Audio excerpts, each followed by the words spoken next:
Assalamualaikum warahmatullahi wabarakatuh. Di video Dapur Mami kali ini mau bikin roti Mariam atau roti cane dengan metode yang sangat gampang, semuanya pasti bisa ya. Nah, yang mau tahu bahannya dan gimana cara aku bikinnya, ditonton videonya sampai akhir dan jangan di skip, ikuti langkah-langkahnya. Untuk resep lengkap teman-teman bisa cek kolom deskripsi di bawah video ini atau bisa juga screenshot di sini.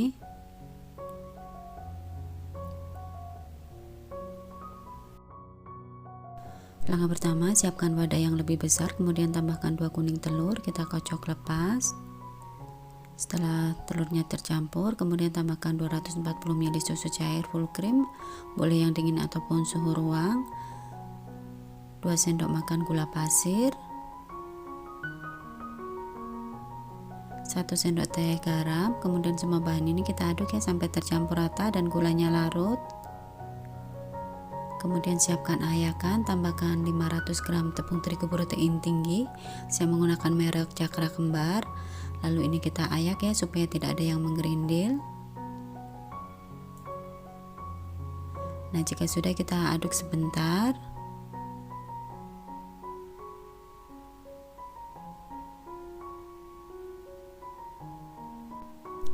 Nah, jika sudah, tambahkan 6 sendok makan margarin cair.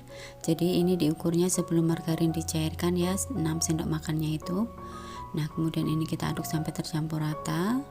Dan di sini akan saya lanjutkan menggunakan mixer ya. Jika teman-teman tidak ada mixer, boleh banget diulen aja menggunakan tangan manual. Tapi karena di sini saya bikinnya agak banyak, setengah kilo tepung terigu, jadi saya mixer aja. Di sini saya mixer kurang lebih 7 menit ya. Nah, setelah kurang lebih 7 menit, kemudian kita angkat. Kemudian kita pindahkan ke meja kerja. Lalu saatnya kita bagi ya adonannya. Di sini saya timbang seberat 60 gram atau boleh dikira-kira aja. Untuk adonan 500 gram tepung terigu, ini bisa jadi kurang lebih 15 roti cane atau roti Mariam dengan berat 60 gram ya. Nah, setelah kita timbang semuanya, kemudian saatnya kita rounding atau kita bulatkan seperti ini sampai permukaannya halus.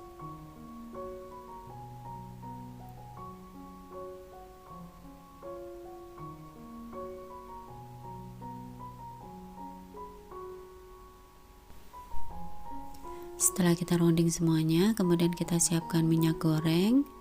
Lalu kita celupkan adonan seperti ini dan kita susun di wadah.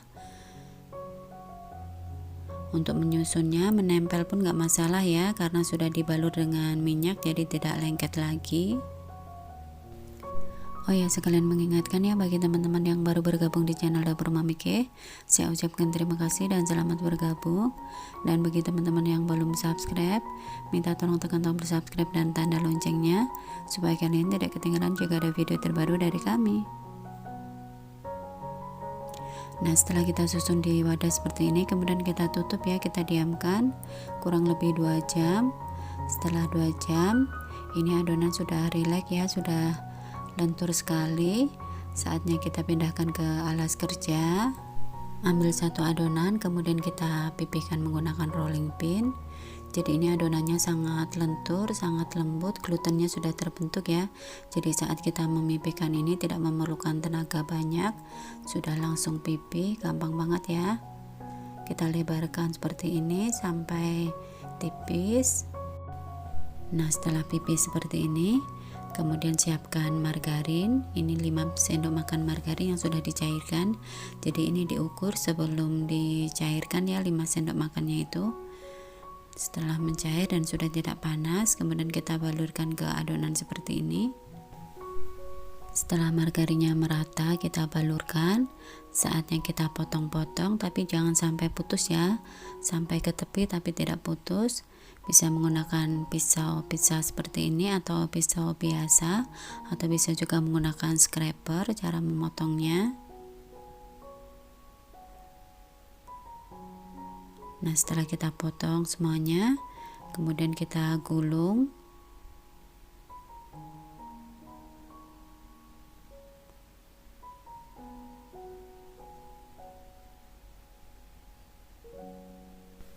Setelah selesai kita gulung seperti ini, kemudian kita bentuk lingkaran atau kita sanggul seperti ini.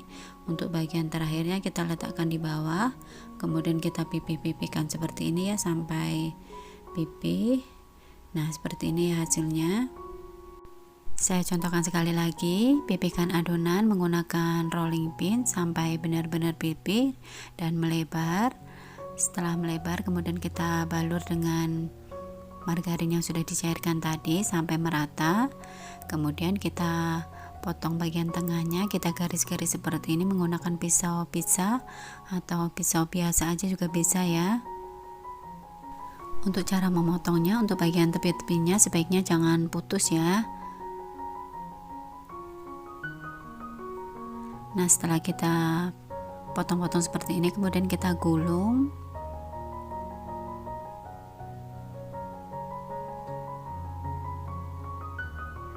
Setelah kita gulung, kita bentuk sanggul ya, kita bulatkan seperti ini.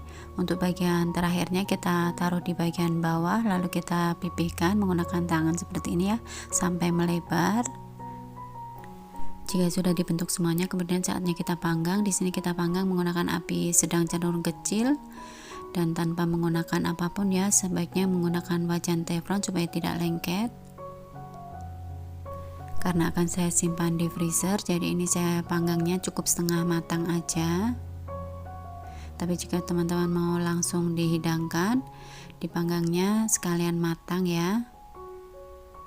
Nah, setelah kita panggang semuanya dan sudah dingin ya ini, kemudian kita kemas dan akan saya simpan di freezer. Sebelumnya kita lapisi menggunakan plastik seperti ini ya. Setiap lapisannya kita lapisi menggunakan plastik supaya tidak lengket.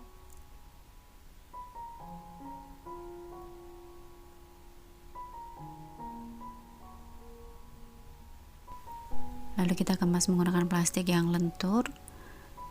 Ini ukurannya 1 kiloan ya. Lalu kita tutup menggunakan solasi atau strapless dan kita beri label jika mau dijual. Lalu kita simpan di freezer. Nah, setelah keesokan harinya ini sudah beku ya. Ini keluar dari freezer dan ini sudah keras. Jika mau dikonsumsi, kita diamkan dulu sampai suhu ruang sampai dia lentur lagi. Setelah beberapa jam ini sudah lentur lagi ya, sudah tidak keras, saatnya kita panggang.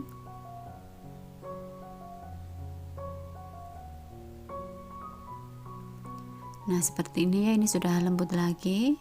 Kemudian saatnya kita panggang di atas teflon dan dipanggangnya tanpa menggunakan apapun ya, tanpa menggunakan margarin lagi.